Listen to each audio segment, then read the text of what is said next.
नमस्कार, मैं हूं कनिष्का। आदि सिनेमा शो के आज के एपिसोड में हम बताएंगे कि बाहुबली द एपिक ने रिलीज से पहले ही कितनी कमाई कर ली है, रामायण का ट्रेलर किस ग्लोबल स्टेज पर दुनिया को दिखाया जाएगा ये बताएंगे, साथ ही प्रभास की फिल्म फौजी के बारे में नया अपडेट भी देंगे। तो चलिए शुरू करते हैं आज की खबरों का सिलसिला। कार्टून नेटवर्क की सीरीज द जेटसन्स पर लाइव एक्शन फिल्म बनने जा रही है। वैरायटी की रिपोर्ट के मुताबिक इसमें जिम कैरी जॉर्ज जेटसन का किरदार निभाएंगे। जुरासिक वर्ल्ड वाले कोलिन ट्रेवरो इसे डायरेक्ट करेंगे। मेकर्स जल्द ही इसकी शूट टाइमलाइन और रिलीज डेट ऑफिशियली अनाउंस करेंगे।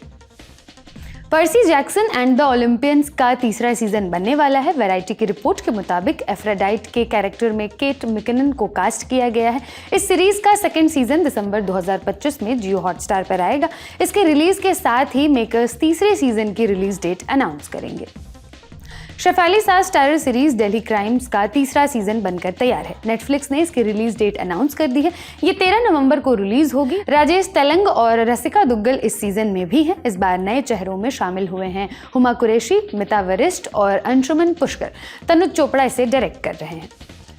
बाहुबली द एपिक को रिलीज होने में अभी 2 हफ्ते बाकी है, मगर इसका जुनून फैंस के सिर चढ़कर बोल रहा है। एडवांस बुकिंग में हो रही कमाई इसकी गवाही है। भारत में तो इसकी एडवांस बुकिंग अभी शुरू नहीं हुई है, मगर अमेरिका में महज 2 दिनों में इसने जबरदस्त कमाई कर डाली है। टाइम्स ऑफ इंडिया के मुताबिक पहले दिन के लिए इसने $1 लाख यानी तकरीबन 88 लाख रुपए का टिकट बिक चुका है। भारत में तो अभी बाहुबली द एपिक की एडवांस बुकिंग शुरू नहीं हुई है, मगर यूएस में जिस रफ्तार से ये भाग रही है उसे देखते हुए लग रहा है कि ये री-रिलीज्ड फिल्मों से नहीं बल्कि एक बार फिर रिलीज हुई ब्लॉकबस्टर के रिकॉर्ड भी ध्वस्त कर देगी। बाहुबली द एपिक की सेंसर सर्टिफिकेशन प्रोसेस भी पूरी हो चुकी है। बोर्ड ने इसे यूएस सर्टिफिकेट दिया है और रन टाइम है 3 घंटे 44 मिनट। बाहुबली द एपिक 31 अक्टूबर को सिनेमाघरों में रिलीज होगी। भारतीय सिनेमा इतिहास की सबसे महत्वाकांक्षी फिल्मों में से एक रामायण ग्लोबल ऑडियंस के बीच पहुंचेगी। मीडिया रिपोर्ट्स है कि सैन डिएगो कॉमिक कॉन में दुनिया जहां के फिल्म मेकर्स और दर्शक हमारी रामायण की झलक देखेंगे। जुलाई 2026 में होने वाले इस ग्लोबल फेस्टिवल के लिए भव्य मंच पर इसका ट्रेलर दिखाया जाएगा। सैन डिएगो कॉमिक कॉन एक कॉमिक बुक कन्वेंशन और multi genre entertainment event California के सैन डिएगो कन्वेंशन सेंटर में हर साल होता है। इसमें दुनिया की बेहतरीन फिल्मों को एक ही मंच पर लाया जाता है। नमित मल्होत्रा रामायण को इस मंच पर ले आने वाले हैं। हालांकि इस बारे में टीम रामायण ने अब तक कोई स्टेटमेंट नहीं दिया है। कांतारा चैप्टर 1 की रफ्तार रिलीज के 2 हफ्ते बाद भी बरकरार है। 15 दिन में इसने 717 करोड़ रुपए कमा लिए हैं। ये फिल्म का वर्ल्ड वाइड ग्रॉस कलेक्शन है। होमबाले फिल्म्स ने शुक्रवार सुबह अपने ट्विटर अकाउंट पर ये अपडेट दिया। इससे पहले विक्की कौशल की छावा ने बॉक्स ऑफिस पर धुआंधार कलेक्शन किया था। छावा ने वर्ल्ड वाइड 807 करोड़ 91 लाख रुपए की लाइफ टाइम कमाई की थी। कांतारा 2 महज 2 हफ्तों में छावा की 13 हफ्तों की कमाई के करीब पहुंच गई है। दिवाली पर थामा और एक दीवानी की दीवानियत आने के बाद कांतारा 2 के शोज जरूर कम हो जाएंगे, मगर फिल्म का क्रेज देखते हुए अंदाजा लग रहा है कि ये जल्द ही कोई महाकमाऊ फिल्मों के रिकॉर्ड तोड़ देगी। हर्षवर्धन राणे और सोनम बाजवा स्टारर फिल्म एक दीवानी की दीवानियत का सेंसर प्रोसेस पूरा हो चुका है। सीबीएफसी ने इसे ए सर्टिफिकेट दिया है। हालांकि ए सर्टिफिकेशन के बावजूद बोर्ड ने फिल्म में 6 बदलाव किए हैं। बॉलीवुड हंगामा की रिपोर्ट के मुताबिक कुछ विजुअल्स बदलवाए हैं तो कुछ शॉट्स हटवाए हैं। फिल्म में रावण शब्द हटवा कर उसे विलन कराया गया है। एक जगह से माल शब्द हटवा कर उसे लड़की कराया गया है। 22 साल में पहली बार दिवाली पर कोई ए सर्टिफिकेट फिल्म रिलीज हो रही है। ये 21 अक्टूबर को सिनेमाघरों में लगेगी। सुधीर बाबू और Sonakshi Sinha starrer supernatural thriller Jatadhara का ट्रेलर आया है। इसे महेश बाबू ने लॉन्च किया है। ये फिल्म सोनाक्षी का तेलुगु डेब्यू है। वेंकट कल्याण और अभिषेक जायसवाल के डायरेक्शन में बनी ये फिल्म 7 नवंबर को सिनेमाघरों में रिलीज होगी। रणवीर सिंह स्टारर धुरंधर साल की मोस्ट एंटिसिपेटेड फिल्मों में से एक है। मेकर्स 12 नवंबर को इसका ट्रेलर रिलीज करेंगे। फिल्म में संजय दत्त, अर्जुन रामपाल, अक्षय खन्ना और आर माधवन भी जरूरी किरदारों में होंगे। आदित्य धर के डायरेक्शन में बन रही ये फिल्म 5 दिसंबर को सिनेमाघरों में रिलीज होगी।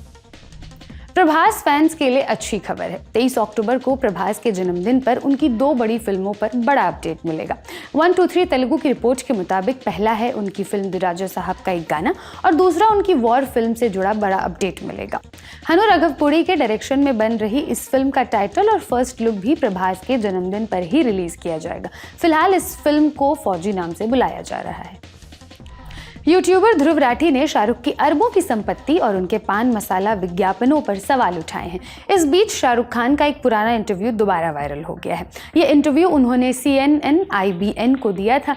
इसमें उन्हें सॉफ्ट ड्रिंक के विज्ञापन को लेकर सवाल पूछा गया था। हेल्थ मिनिस्टर ने शाहरुख का नाम लेकर कहा था कि ऐसे सेलिब्रिटीज को सॉफ्ट ड्रिंक को प्रमोट नहीं करना चाहिए, जिसके जवाब में शाहरुख ने कहा था, अगर ये ड्रिंक्स नुकसानदायक हैं तो इन्हें बैन कर दीजिए। आप इन्हें बैन नहीं कर रहे हैं क्योंकि इससे आपको रेवेन्यू मिल रहा है, फिर मेरा पैसा क्यों रोक रहे हैं? मेरा तो काम ही यही है। सनी देओल स्टारर फिल्म बाप की शूटिंग पूरी हो गई है। ये एक एक्शन ड्रामा फिल्म है जिसमें जैकी श्रॉफ, मिथुन चक्रवर्ती और संजय दत्त भी हैं। मिड डे की रिपोर्ट के मुताबिक इसकी शूटिंग 2022 में शुरू हुई थी।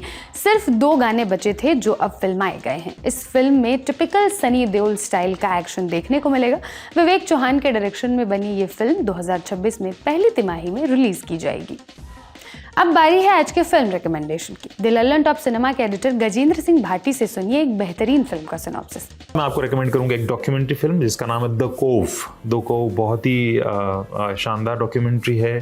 जापान के अंदर एक ताइजी नाम का कस्बा है, वहाँ की कहानी है। वहाँ एक कोव है, एक खंदक है पहाड़ों के बीच में, और उस खंदक के बीच में कुछ ऐसी मिशंस और खूनी गतिविधियाँ होती है जिनको जापान पूरी दुनिया से छुपाना चाहता है। वहाँ जाने पर बैन है, और ऐसे में एक पूर्व डॉल्फिन ट्रेनर जो एक्टिविस्ट बन चुका है वो वहाँ जाता है और इस कत्लेआम को रोकने के मिशन पे वो निकला हुआ है। कैमरा लेके वो निकला हुआ है, फुटेजेस बना रहा है जान पे खेल के, और वो उन लोगों से मिल रहा है जो लोग इस कत्लेआम में शामिल हैं। बड़ी अवेयर करने वाली, खून खौलाने वाली, नेचर फ्रेंडली, अगर आप वन्य जीव प्रेमी हैं तो उनके लिए बड़े काम की डॉक्यूमेंट्री है, आपको ज़रूर देखनी चाहिए। हम जो फीचर फिल्म्स देखते हैं उनके बीच में डॉक्यूमेंट्रीज़ हैं, वो हमारी सोल को जगाने का काम करने वाली चीज़ें होती हैं। उसी कड़ी में डॉक्यूमेंट्री है। इसको आप watchdocumentaries.com पे देख सकते हैं या आप इसकी DVD को खरीद सकते हैं। आज का शो लिखा था मेरी साथी अंकिता ने। देखते रहिए लल्लन टॉप सिनेमा। शुक्रिया।